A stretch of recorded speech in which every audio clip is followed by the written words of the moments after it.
We're joined by Saruhan Hatipoglu. He's the CEO of Barry Consulting. Welcome back to Biz Asia America. First, your thoughts on this investigation. How serious is it going to be? The allegations are very serious.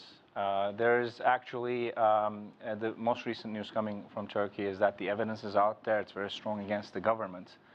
But the government has taken a different route in terms of dealing with it. The Prime Minister Erdogan actually has been trying to block the investigation by changing the prosecutor who brought the investigation against the government, as well as replacing a head of police chiefs in several key cities, as well as about 100 personnel who have been involved, who he thinks is involved in the investigation. So rather than going at it and finding out what happened at the investigation, his tactics seem to be blocking the investigation, which is a big concern for foreign investors. Okay, but there's two outcomes, right? The investigation could take place and they find out nothing happened, everything's fine, or they find out something inappropriate did happen. What happens if that happens? Well, if that happens, there's local elections coming up in March 2014, in about 3 months. So that's going to have a huge impact on the party. Now, let's be honest. There's about 15 to 20% of the population who's going to vote for AKP, whatever they do. But the 25 to 30% votes that they've gotten in the previous elections, those people are going to be very upset. They're already upset because there are blatant efforts to block this investigation. And not only is it going to have an internal effect on the domestic economy, but foreign investors are watching it too, and the money seems to be flowing out of Turkey very fast in the past 2 weeks. The rest of the economy in Turkey, I mean, it's a tremendous story in Europe. It's probably one of the most exciting economies. I mean, you've got some very exciting cities. One of them almost got the Olympics. Yeah. Your thoughts on the economy in Turkey in 2014? The good, the bad, and the ugly. I'll give you all three.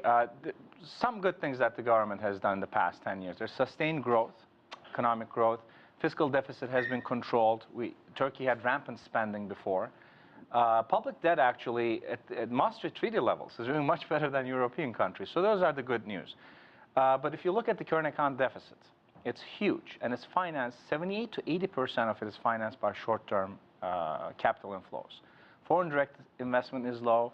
We have a currency problem, as you very well know. The lira has been depreciating, and it's not being controlled, even though central bank promised to buy $6 billion until the end of January. Do we need to worry about the currency? Oh, we do, absolutely, because if this fall is not controlled by the end of January with the 6 million foreign exchange transaction promised by the central bank, we're looking at a possible run on the currency because, again, 80% of current account deficit financed by short-term flows, foreign investors are probably going to start running away.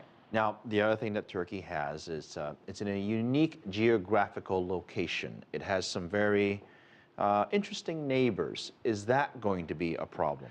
Well, the foreign policy of the AKP party has been quite strange. I don't think there's any neighbors around that like Turkey nowadays because of the foreign policy that the government. But there's a lot of stuff going on. I mean, all these countries, all their neighbors, they each have a sort of a different problem, and Turkey's kind of in the middle of it, dealing with it whenever it's convenient, I guess. Right. Well, at the time when you have your own problems at home brewing, like the corruption allegations and how the government is going to respond to it, I think foreign policy is going to take a back step to that. But again, there's a lot of problems with the neighbors, Phil. There's not one single neighbor that Turkey has right now with good relations because of the policies that have been followed. So why would anybody invest in a place that has problems internally and problems externally? What's the best case scenario here? The political environment in Turkey has been pretty stable from the outside in the past 8 years or so, with the economic performance and all that. But foreign investors have always, at least Barry clients have always asked me about checks and balances in Turkey. What is going on? What's separation of powers? What is Prime Minister Erdogan, or how is he going to deal with certain crisis, political crisis, if it were to come, as it does in emerging markets? Very quickly, we're almost out of time. Does the Prime Minister stay in office, in your opinion?